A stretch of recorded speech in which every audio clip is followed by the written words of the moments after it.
వికారాబాద్ జిల్లా పరిగి మండలం రాపోలు గ్రామంలో దారుణం జరిగింది. అర్ధరాత్రి తల్లి కొడుకులపై గుర్తు తెలియని వ్యక్తులు కత్తితో దాడి చేశారు. దుండగుల దాడితో తల్లి గుండు నరసమ్మ అక్కడికక్కడే చనిపోగా కుమారుడు రాజేందర్కు తీవ్ర గాయాలయ్యాయి. సమాచారం అందుకున్న పోలీసులు ఘటనా స్థలానికి చేరుకొని కేసు నమోదు చేసి విచారణ చేపట్టారు. ముగ్గురు అనుమానితులను పోలీసులు అదుపులోకి తీసుకున్నారు.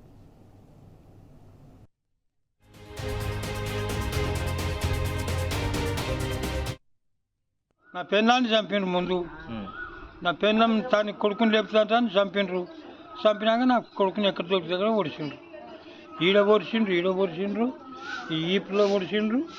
అంత రక్తం మొత్తం ఇక పొడిచినాక ఓజు తప్పిండు. ఓజు తప్పి కూడా నేను పొడిచినోడిని కునం పట్టుకున్నాం.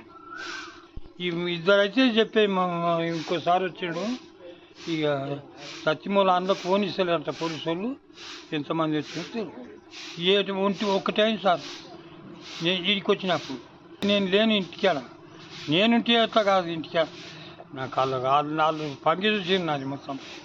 నేను బోర్కాడ ఉండను. వేసుకొచ్చినాక నన్ను లేపిండు. చలి పెడితే స్కూల్లో వచ్చి పడినా అప్పుడు లేపిండు వచ్చి. నా కొడుకు మీద పగనే కానీ ఆయన దగ్గర రాలే ఎవరు కూడా. ముందు గొడవ లేదే.